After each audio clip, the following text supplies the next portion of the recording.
Hello, everyone, and welcome to the New Jersey Business and Industry Association Women Business Leaders Council meeting. Thank you so much for joining us. We're going to give everyone a few seconds to migrate in from the waiting room.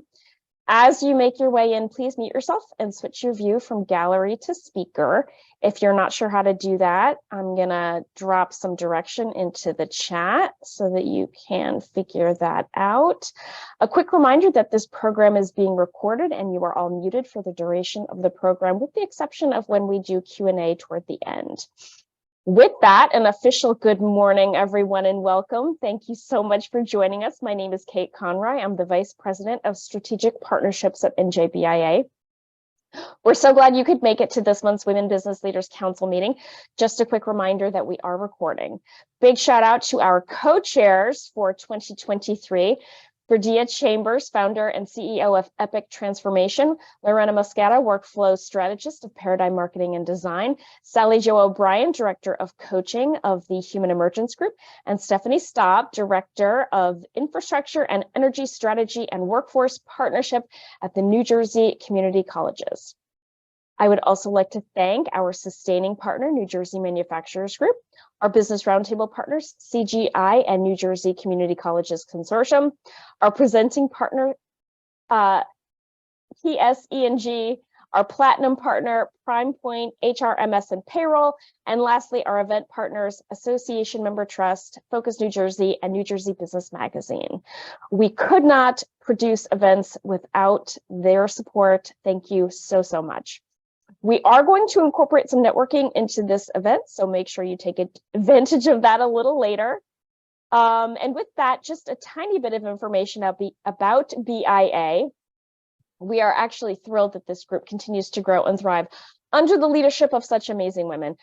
For those of you who are new to BIA, we are the largest statewide business association in the country, representing about 1 million jobs in the state of New Jersey, which amounts to about 1/4 of New Jersey's workforce. We offer customer development opportunities, visibility through events, magazine ads, or our podcast and TV shows, and money-saving discounts on stuff you're probably already paying for, like payroll, healthcare, 401k solution, and HR support. If you're interested in more info on us, I'll drop the website into the chat along with my contact info. Feel free to be in touch and we can get you whatever you need. And an FYI, we've created a Women Business Leaders Council group on LinkedIn. I'll drop the link for that into the chat as well. And hopefully that'll be a place where we can continue to network and learn and grow. My goodness. And now, with all of that out of the way, it is my absolute pleasure to introduce Nicole Brown, Client Development Manager at Suburban Consulting Engineers. Nicole has, whoops, I just lost my script. How did that happen? There we go. Sorry. Nicole has over 24 years of experience with all phases of water and wastewater design projects and has worked with clients to improve the efficiency and sustainability of their systems. As a civil engineer, she began her career working on intricate drinking water projects for New York City Department of Environmental Protection, which provided rich technical experience as well as an appreciation for effective facilitation and trust building with various stakeholders. Nicole utilizes her communication skills to lead community outreach and awareness to customers for her clients. She is also passionate about increasing diversity, equity, and inclusion in the water industry and focuses on encouraging and educating the next generation of water professionals. Please help me welcome Nicole. I cannot wait for this presentation. Thank you. Thanks so much, Kate. So looking forward to this conversation. So let me do a couple of housekeeping items myself and share my screen. Everybody bear with me. There we go. And hopefully that worked. All right, I see some nodded heads. It's wonderful. So thank you for the opportunity to speak on this topic, microaggressions at work, and basically how to rise above those everyday slights. I really am honored for the opportunity to have this conversation. It sometimes is a difficult one. So know that this is a safe space, and the things that I say are to only improve and help our conversations and our interactions, especially at work, because these are things that can be difficult to say in personal life, let alone in a professional setting. So quickly, a little bit about me. The bio pretty much said everything I wanted to say, but I really wanted to talk about the fact that in my time as an environmental engineer, I've been doing this for a little while now, and have from the beginning seen a need for more diversity, equity, inclusion, and so took it upon myself to learn about it, to be about it, and act on it. And so I enjoy creating safe spaces for people to have those difficult conversations. It amazes me some of the things that I think are common sense that people don't know or don't understand, and so I'm always willing to have those discussions when I'm emotionally ready for them. That is something I'll talk about, checking in with yourself to make sure you're in a good space to have those conversations, but specifically places for women of color to have those conversations, as that is the group I represent. So today we're going to define microaggressions, identify them, talk about the impacts on individuals as well as organizations, and then talk about ways that we can correct microaggressions. So I wanted to start off, I always like to start off with some kind of framing. And as I was doing research on microaggressions, I realized that the thing that I kept going back to was Dr. Maya Angelou's poem "And Still I Rise."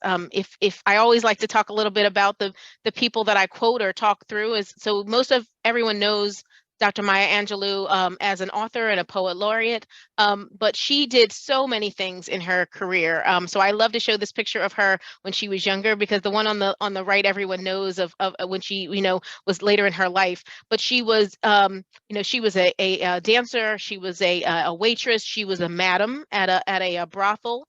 It was actually a lesbian brothel when she was just 18. She was a singer and a dancer. She directed. She was a political activist. She was very close with both Martin Luther King Jr. and Malcolm X.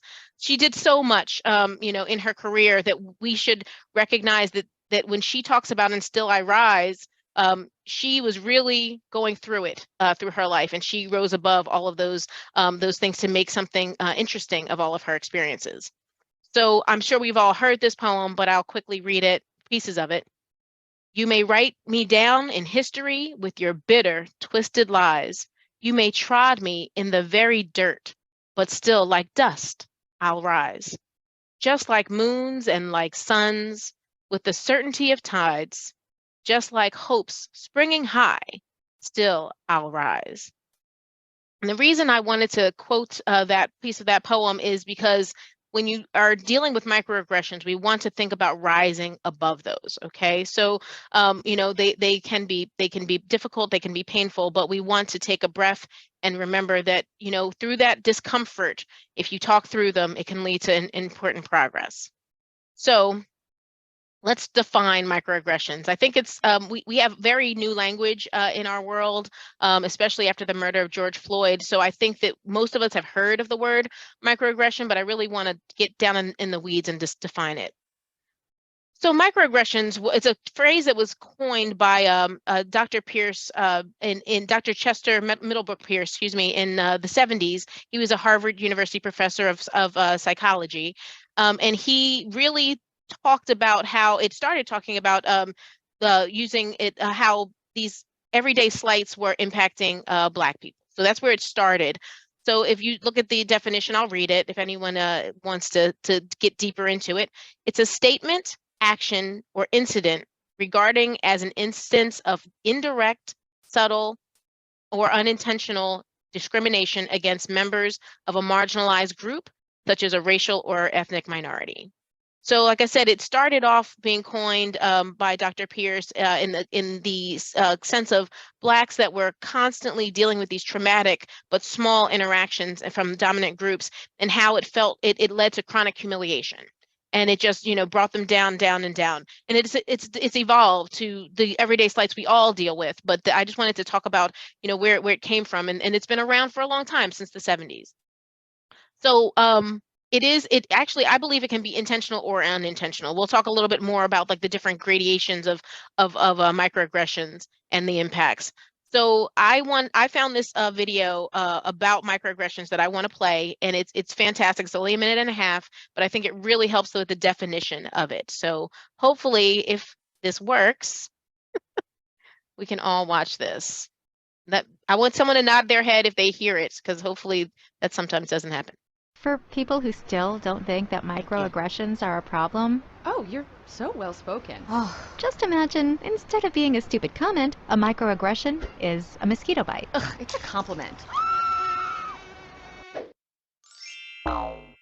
Mosquito bites and their itch are one of nature's most annoying features. But if you're only bitten every once in a while, No, where are you really from? Cleveland? sure, it's annoying, but it's not that big a deal. The problem is that some people get bitten by mosquitoes a lot more than other people. I mean, a lot more. Whether it's on a date, Oh, your English is so good. Excuse me? going grocery shopping, You know, everything happens for a reason. I'm just buying apples. commuting to work, So when are you gonna have a baby? watching TV, We have to keep the Redskins name. It's part of our culture and history. or just walking down the street with your partner. I couldn't even tell you were gay. Mosquitoes seem to pop up everywhere. Do you know John? Give me shopping advice. I love Cher too. And getting bit by mosquitoes every goddamn day, Can I touch your hair? multiple times a day, So pretty. Can Can I I touch touch it, your hair? please? Can I please? is fucking annoying. And makes you want to go ballistic on those mosquitoes, which seems like a huge overreaction to people who only get bit every once in a while. It's just a mosquito bite. Who cares? Just another angry black woman. Of course, beyond just being annoying, some mosquitoes carry truly threatening diseases that can mess up your life for years. Astrophysics? Maybe you should try less challenging, Major. Ow, my dreams. And other mosquitoes carry strains that can even kill you. He looked like he was up to trouble, okay? I felt threatened. So next time you think someone's overreacting, just remember, some people experience mosquito bites all the time. You're all so exotic. Wow. And by mosquito bites, we mean microaggressions. For people So I hope you enjoyed that. I will apologize. There was a clean version that I thought I put in there, so I apologize if I offended anyone there. That could have been microaggression right there, so I do apologize. So, and I can share the link to that if anyone wants that to share. I thought it really hit home, and it gave in a funny way, right? Gave the seriousness of how microaggressions can impact people. So next, I want to define. We're still in definition of a microaggression. So they can be verbal. You know, one time I had I was in a DE&I ceremony. We were talking about, it was right after George Floyd's murder. We were talking about, as Black employees of the company, how it was impacting us, and it was a company-wide event. And at the end, very high leadership got on to make closing remarks and said, "I am so impressed of how articulate everyone was in this topic." And later we had a conversation, and I told him, that is not, you know, the history, the background of saying that a Black person is articulate is very, it's old and long standing, but he had never heard it. And so it was, again, a teachable moment for us to sit him down and talk through what he was intended. Really, it actually derailed the whole conversation, because that's the only thing anyone could talk about at the end of it, which was a shame.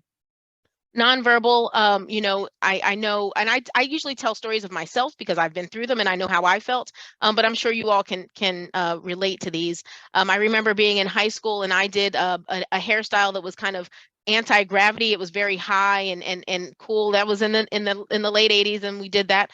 And it was, I had the whole classroom come up to me and touch my hair. How'd you do that? How'd you do that? And they were all my friends. Like, there was nothing aggressive about it, but I felt put upon, and it was very difficult for me. And I ended up, you know, couldn't even understand what was going on, like my emotions. Later in life, of course, I could understand that, but realizing that was impacting me in such a way that I didn't know how to express it.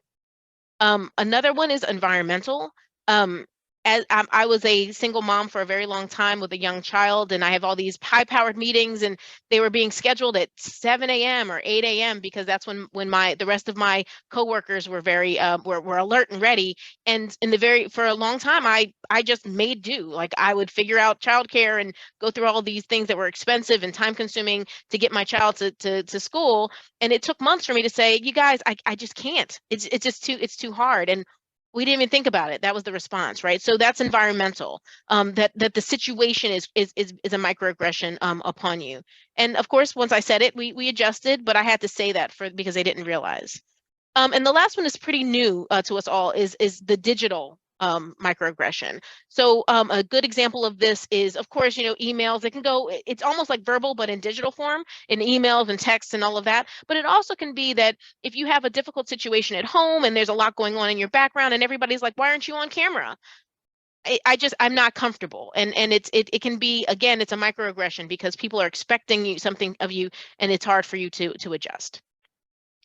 So I want to identify some of these, and we've talked through, a couple of examples, but there are different levels of microaggression. So a microassault is a deliberate slight meant to impact the victim. So that's something like name calling or purposeful discrimination, such as clutching your purse when you sit down next to someone that makes you uncomfortable. If you look at the micro invalidations, those are very interesting. So if you've been in a meeting and someone has talked over you as you're trying to say your idea, or has taken your idea a couple minutes after you said it, that's a micro invalidation, right? It's taking your power away and taking it, not necessarily they have to take it for themselves, but they're definitely taking it away from you. One of the ones I get all the time is, really, you're an engineer? I mean, and it's like it's just the same words, but in that way that they say it is interesting. How did you achieve that, right? How did you get there? Right. And I wonder if they would ask that of someone else. So one thing I didn't say that I should say is that a microaggression is something that even if you did not intend for it to be aggressive, it's how it's received. So that's why these conversations can get difficult, but are important. Then the last one is micro insults. Things that you can say like, oh, you're pretty for a Black girl. I've heard that one. And so you would think that that's a compliment, it's like a backhanded compliment, as they say, but it is painful. There are also some that aren't, that are like historically from negative places that we say today. One is like peanut gallery. So I don't know if you know this, but the peanut gallery was the section of a theater occupied by Blacks only in segregation times. So when you say, that's the peanut gallery, you might not recognize that the history is of that, but that is a microaggression. If once you're knowledgeable of what it is, you shouldn't use it. So another way to identify microaggressions is, who are you in the situation, right? Are you the target? Right? Are you seeing it coming, right? Can sometimes also in dealing with these, if you see something coming, if you're comfortable, you can kind of stop it, right? So if you see somebody coming down a path, like the example in the video was, where are you from? And you say Cleveland. No, where are you really from? You kind of see that coming, right? And if they keep going, you see it coming. So it's sometimes you can respond to it in a safe way if you kind of are expecting that response. If you are the aggressor, right? If you are, try to be more self-aware with what you're saying. A lot of times people say things that are, you're just trying to get to know a person, right? But it's sometimes it's the way you say it. And so instead of saying, so do you have a husband, right? And which is assuming that someone is cisgendered, then you can say, if you are trying to get to know each other, you might talk about your situation and see if they want to share, right? Instead of just coming out and asking them those questions. And if they don't, they will not take that bait. Trust me. If you think of being an ally, sometimes you're seeing the situation, you're actually involved in the discussion. You can kind of try to either change the topic, try to to turn it around a little bit. How can you say or do something that helps the situation? And it's not always easy, and I'm not saying that these are things you always want to do, but you should be more aware of yourself in all of these situations. And lastly, as a bystander, sometimes you can kind of see something happening. You're actually not physically involved in it, but you can see it happening. And so are you observing the body language? Are you reading the room correctly? And again, you might not feel comfortable saying anything, but it's good to still be aware and learn from that interaction that you're watching. We should all be practicing empathy in all of these situations. So what are the impacts?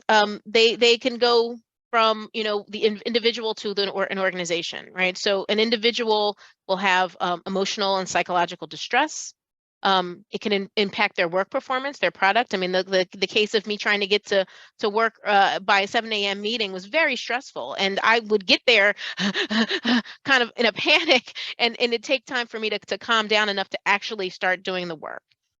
It can be othering. It can make you feel, the opposite of being inclusive. It can also lead to physical impacts such as high blood pressure, depression, headaches, sleeping problems, eating disorders, even post-traumatic stress disorder. Because especially if you are dealing with these things consistently, is it chronic or acute, right? Do you know when you talk about something that's a health related issue, something that is chronic and something that's acute, they can both really impact you. And it can escalate, right? As the video said, it could actually become something that would harm someone physically because of the situation that's being created. And our organizations, it definitely impacts, right? It creates these toxic environments. It makes people defensive. You avoid having conversations or working with people. Low staff morale, right? Team morale. I read somewhere that it's like, I think 7 out of 10 people have said that they've dealt with a microaggression at work, and about half of those said it made them rethink working for that company, right? So even if they don't leave, they're thinking about, is this the environment I want to be in? Is this a safe space? And poor organizational reputation reviews. I mean, you know that people talk about the bad things much more than they talk about the good. So it's interesting to think that, even though you say, I've heard people say, oh, that's just Jim, right? Oh, that he's always done it and he's always going to do it. Okay, well, that's the case, and I don't always have to stay. So you have to recognize that dismissing it is not a way of correction. So let's talk about ways to correct. So I definitely want to say, all these things that I'm saying, everyone is not comfortable correcting a microaggression, and that's okay. So if you were thinking about taking corrective action, check in with yourself. Is this the right time and place? Am I in the right time and place of my life? And am I going to, am I ready for this conversation? Is this that teachable moment that I want to take? Maybe you've heard it a couple times, and this is like the next time they say it, I'll be more ready. And that's okay, right? Because you have to be prepared to confront someone, especially at work. We want to practice empathy, right? I always come at it from a place that person did not mean to hurt me, or hurt the person that they've been aggressive to, but it doesn't mean that they weren't hurt, right? So you have to address that.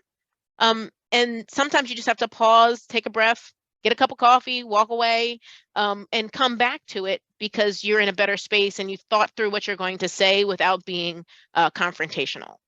And be prepared for the comeback. Many times when you kind of bring something up like this, people say, but I'm not racist, or, I'm not sexist, but I hired you, right? All of these things, it's like, okay, but we still have to talk about this. That's not an excuse. And I'm going to apologize for my cat that just showed up, so he might walk across the screen. I'm just going to put that out there. And there are micro interventions and micro affirmations. So just like there's a microaggression, you don't have to go, may have a big argument about something that's a microaggression. Sometimes it's a small act that can make an impact. If you're going to go across, go across. I'm sorry. He's like, right there. There he goes. And we're moving. So some ways to do this. He's not moving. I apologize. The beauty of working from home. Okay. So you can take the opportunity in a micro intervention to disrupt the microaggression, right? To say something, to do something, to change something. The other way is to counteract the microaggression with a micro affirmation, right? So if we think about it, we've got ways to, if you educate someone, right, with your comments. So if someone says, says something, well, did you, here's a good example, like peanut gallery, right? If someone uses peanut gallery in their statement, and you can say, well, did you know that that's actually a statement that was used in segregation, right? Give them the history of it. And maybe that will dissuade them from using in the past and the next time. The next one being disarm, right? So if you have someone that does speak over you or took your idea or took someone else's idea, you could say, that was a good suggestion when Pat said it about 3 minutes ago. I'm glad you agree, right? And so give them back that credit. That's another way of micro-affirming. You can illuminate. So, sometimes people don't realize what they mean, what they say. There we go again. How it is impacting them, people that are hearing it, right? So what did you mean by that? I'm curious, right? So instead of being confrontational, ask them, right? And maybe they don't know. Maybe they didn't realize that what they said impacted you that way. And the final way is which I, especially at work, I don't suggest you do lightly, is to elevate.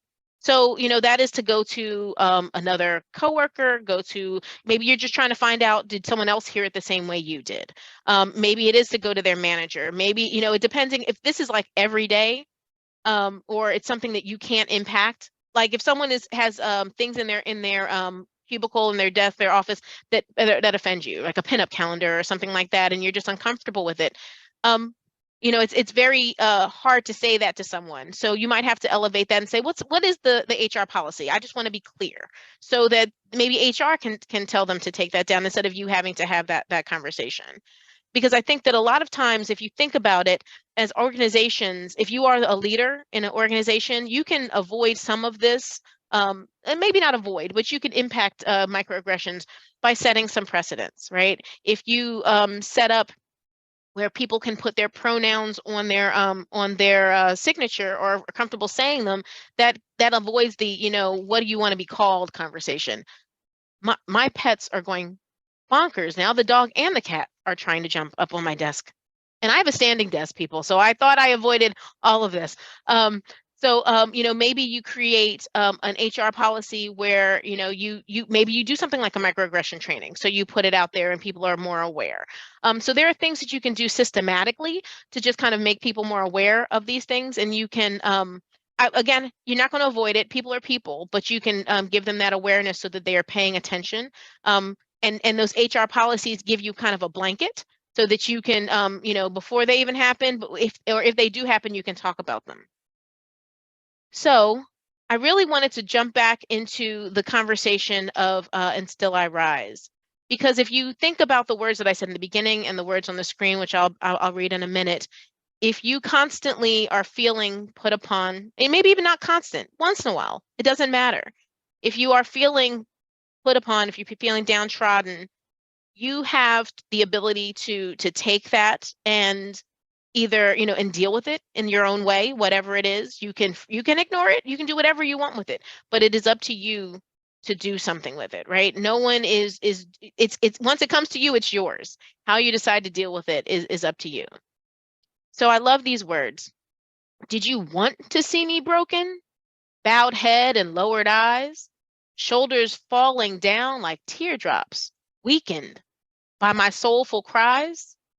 You may shoot me with your words, you may cut me with your eyes, you may kill me with your hatefulness, but still, like air, I'll rise. And with that, I wanted to thank everyone for listening to my presentation. I wanted to thank NJBIA for the opportunity to talk about this important this important topic that I have dealt with through my whole career at work, and recognizing that it is not easy to do, and having to find different tools to deal with it can be helpful. I will say that I hope that none of you are dealing with things of microaggressions that make you feel uncomfortable, because it is a tough place to be in. But if you are, feel free to, you can reach out to me. I can provide some resources. If you want to do some things for your organization, there are some trainings that I can offer, suggest. This is what I do kind of on the side, is because I'm very passionate about it, and I realize that communication is key, and we honestly don't always have the right words to have those conversations. So I like to provide them for anyone that is willing to listen. And with that, I thank you, and I'll take any questions. So we actually had a question come in via the chat. Okay.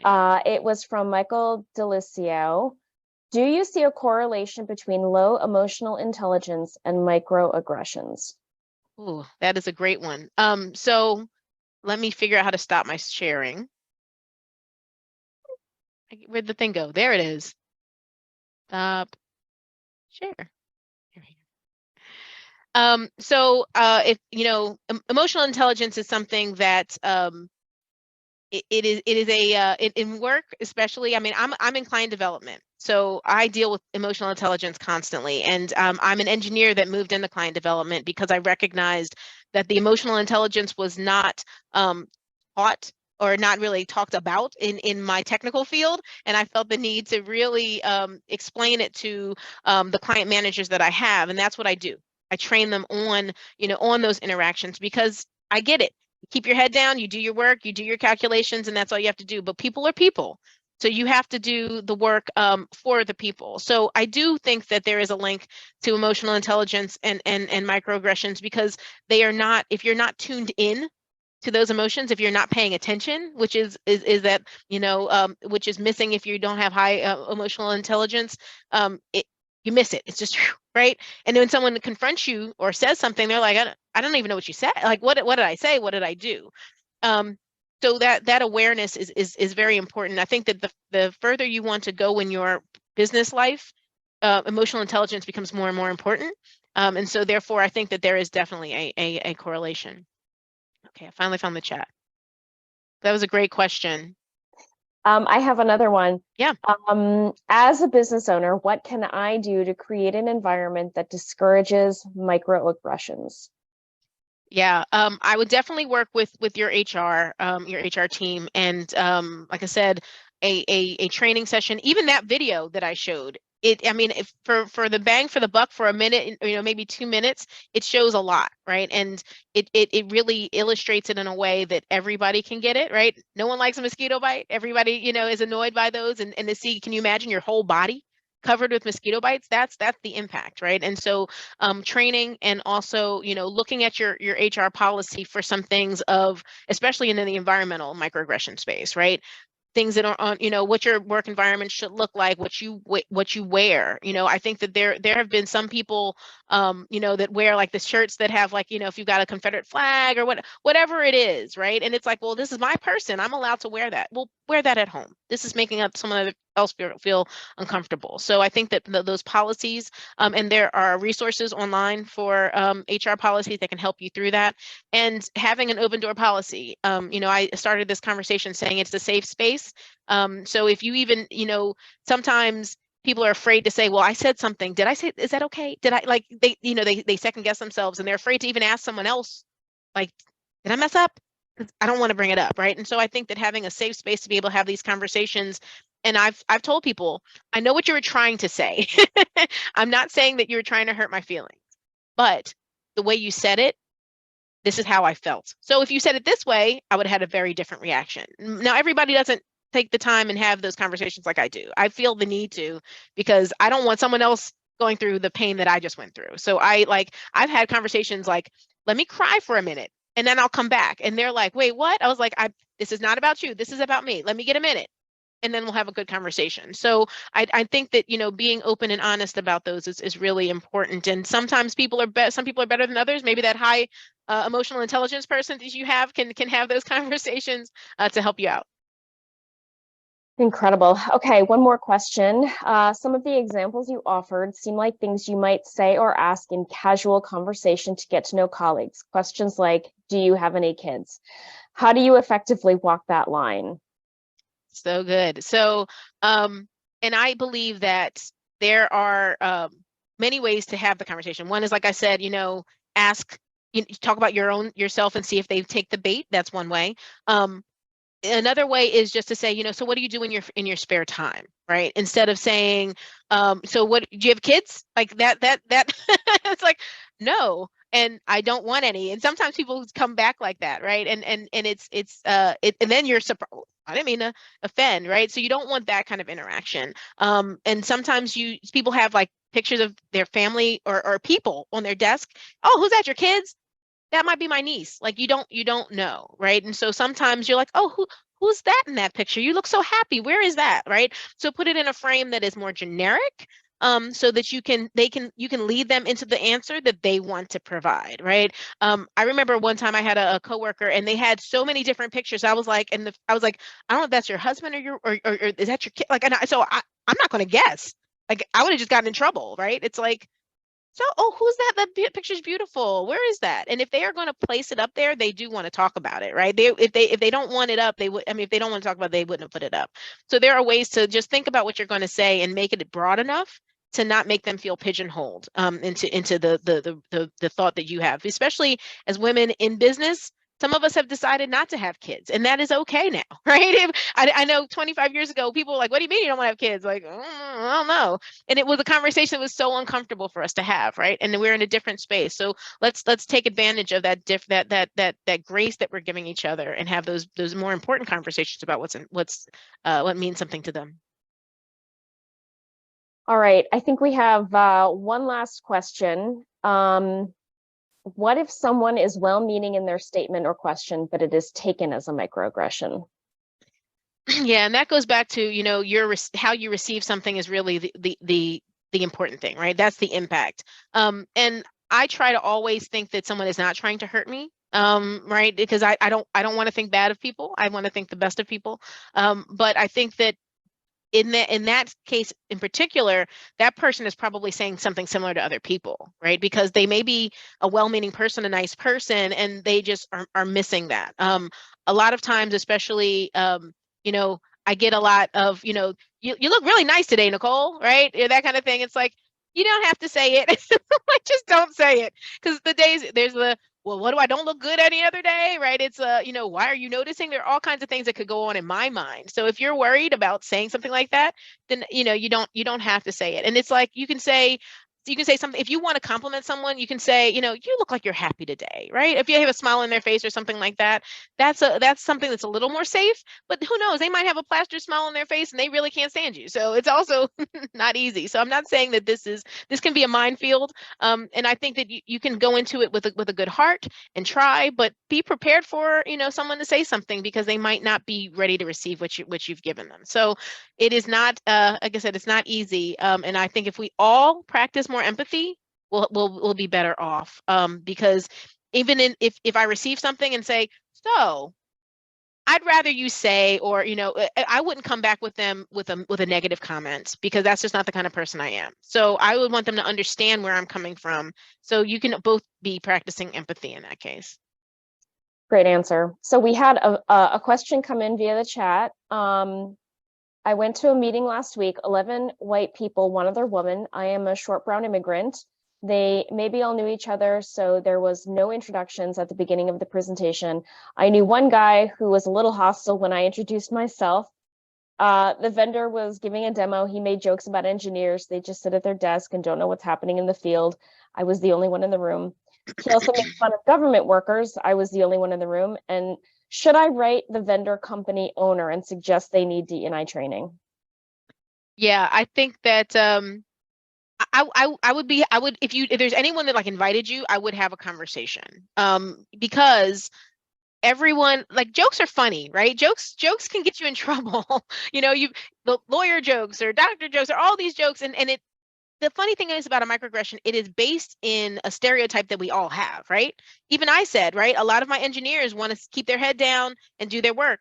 That is their nature. So it's a stereotype based in fact, but it doesn't mean that all are that way, right? So I need to be, I'm careful, try to be careful when I say things like that too, because I'm an engineer. And so I know there are times when I'm like, leave me alone, let me get a solution, right? But then there are times I want to be an extrovert. So I want people to understand that I'm complicated too. So, you know, the jokes are always tricky, but I think that people keep using them, especially when thinking there's not someone else in the room, that, you know, because we're like, ha ha ha, those people, right? That it's like, I'm one of those people, and you don't know who's in your room. So I typically try to stay away from jokes that are going to be to pigeonhole people. And I think that it might be a good idea, especially if it's a vendor that was doing a presentation. They are probably saying the same jokes over and over and over again, and saying the same things that is probably offending other people, and no one said anything to them. So, you know, if you were comfortable, I would say something, because they're going to keep doing it. Yeah. So we have a request for a comment from one of our fabulous leads, Stephanie Staub. So Stephanie, go ahead and unmute. Great. Thank you so much, Nicole. That was amazing. Thank you so much. I knew that you would be exactly what you were today. So glad that we were able to have it. And I'm glad that my schedule changed and I was able to catch up presentation. That video encapsulated what I feel like I experienced. And I asked to speak because I think as a white woman, I'm not getting bit. I might get a bit a little bit, but not like you're getting bit all over. And I work with 2 other women who I think are getting bit all the time. And I get more upset about things than they do. And I think it's really important not just to be aware and to not just have empathy, but I feel like more people like me need to be checking people in a nice way, because people may not really, they have good intentions. They may not realize it, all the way to the gamut of people who know exactly what they're saying and they don't care. So you maybe check them a little bit harder, but it's important. People are awareness is created by experience, right? And it can't just be those people getting bit, swatting the mosquitoes away, right? We all need to do our part. So we all need to pay closer attention and to understand what a microaggression is. And I just want to thank you, because you did a really great job of explaining it in a way that people can really understand it, that it's not just, what people are talking about today. This is real, and it affects people, and it affects business, right? And how people can do their business. And so we all just need to be aware. I just wanted to thank you. And I had 2 recent experiences. I had to be the person to say something, and it wasn't anything against me. It was something that was said that offended others in the room. And one was in a format that a business format that I just could not believe what I was hearing. And I'm looking around the room, and I felt like my head was the only one that was spinning. And I had a real problem with that. And so that last question in the chat, I'm sitting here going, yes, you need to say something. And I made sure that I said something to the conference organizer. I couldn't get to the person who said it themselves because they left, but it is important to speak up. So please do speak up. Yeah, So sorry, go ahead. No, go ahead.